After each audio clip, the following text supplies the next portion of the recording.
One morning, money disappeared. Not just the paper bills or the numbers in the bank, but the whole idea of it. Gone. People woke up and checked their phones, their bank apps, their wallets. Empty. Zero balance. The screens still lit up, but nothing meant anything. Stocks vanished, debt disappeared, and every paycheck stopped mid-transfer. In that one quiet second, the entire world froze.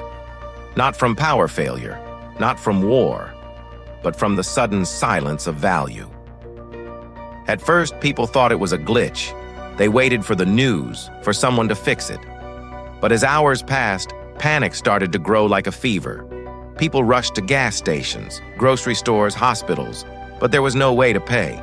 Cards were useless, cash was worthless. A man offered a gold ring for a gallon of milk.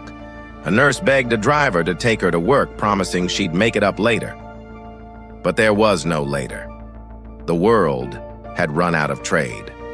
By the second day, people started to change, not all at once, but like a tide rolling in. Some turned desperate, taking what they needed.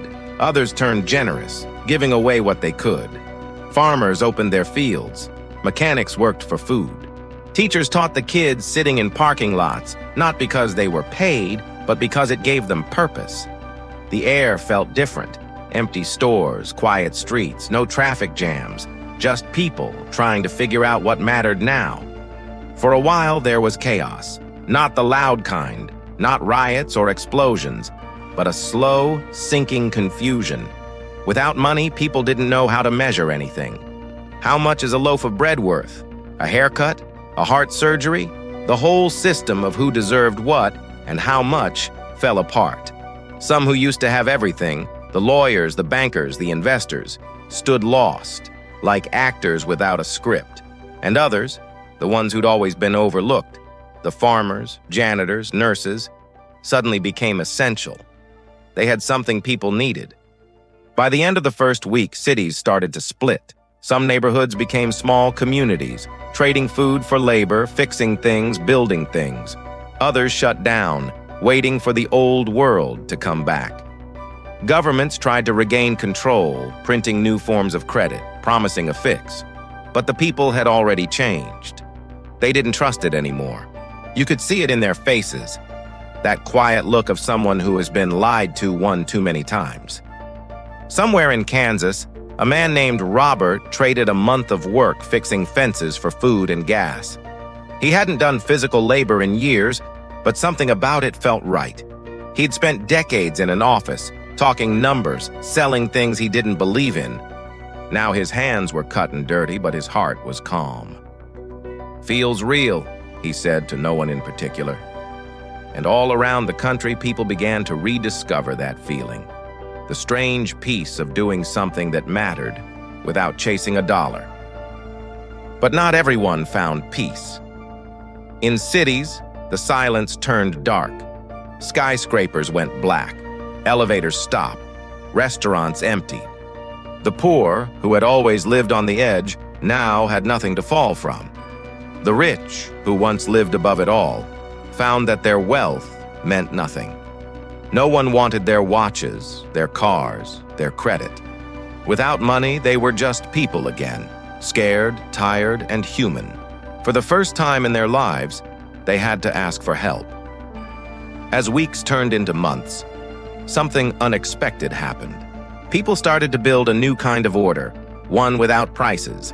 They called it the favor system. You helped your neighbor fix a roof, they shared vegetables from their garden, you taught their kid math, they helped you repair your car. It wasn't perfect. Some people still took more than they gave.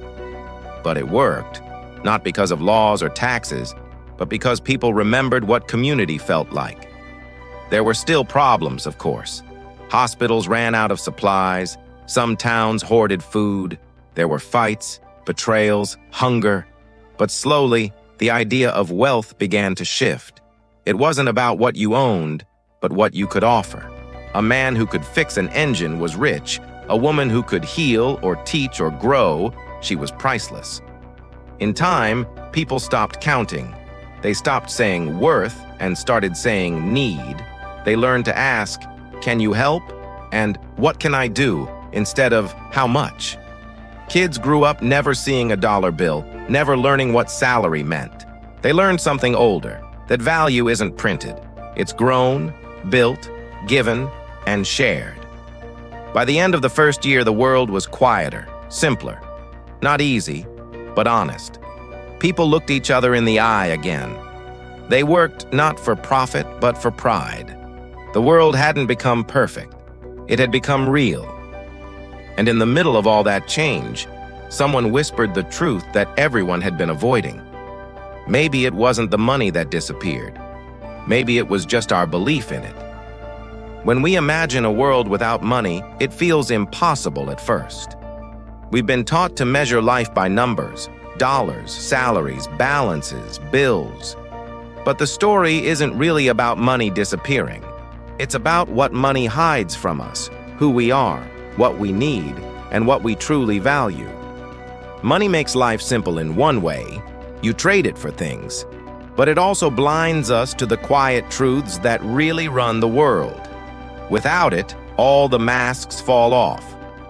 Suddenly, the people we ignored become essential. The jobs we thought were small feel big. And the ones we thought mattered the most? Sometimes they don't. Humans have a strange relationship with value. We crave security, respect, and the feeling of control. Money gives the illusion of all three. But as soon as it disappears, we realize those things aren't tied to numbers at all.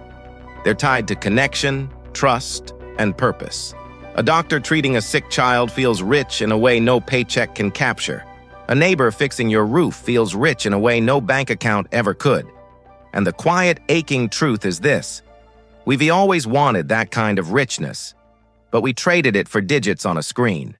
Systems shape us in ways we rarely notice. Money organizes work, love, and time. It decides who gets to eat, who gets to rest, who gets to dream. When that system vanishes, so do the rules we've accepted. And at first, it's terrifying. Fear rises, greed grows. Some people hoard, some take advantage, and some give freely. All of it is human. We are creatures of survival first, morality second. But that's the point. The system doesn't teach morality, it teaches trade. Without it, we see the raw shape of human desire. What people really want is never just the thing itself. We don't want a loaf of bread because it's bread. We want it because it means safety, stability, care, and sometimes love. Money pretends to give that, but it rarely delivers. Take it away, and suddenly the human truths shine through. People want to matter. People want to be needed. People want to see themselves reflected in the lives of others. That's wealth that never fades, that no system can print, and that no crisis can steal. And yet, even without money, life isn't perfect. Scarcity still exists. Power still exists. Conflict still exists. We've seen that in every community struggling to trade fairly, in every person hoarding what they have. The lesson isn't that money is bad or unnecessary. It's that money is a tool. Like any tool, it shapes how we act, but it doesn't define our hearts. Remove it, and the heart shows itself in every choice, selfish or generous, fearful or brave, small or large. We've spent our lives measuring worth by what we earn, but the truth is, worth is not earned. It's expressed. It's in fixing, giving, helping, creating, teaching, healing. These are the currencies that last. And in the silence that money leaves behind, we finally notice them. We notice each other. And that's the quiet, stubborn hope in all of this. No system, no rule, no crisis can erase the human capacity to care, to contribute, and to connect. So the next time you feel trapped by numbers, bills, or screens, pause. Look at the people around you. See the hands, the eyes, the lives that intersect with yours. That's the real economy. That's the wealth we forget exists until it's the only thing left. If this story made you think about value in a different way, take a moment today to notice someone who contributes, someone who cares, someone whose worth isn't counted in dollars. Share your story, your help, your time. It matters more than money ever could. And if you want, come back here. We'll explore the quiet truths of this world together, one story at a time.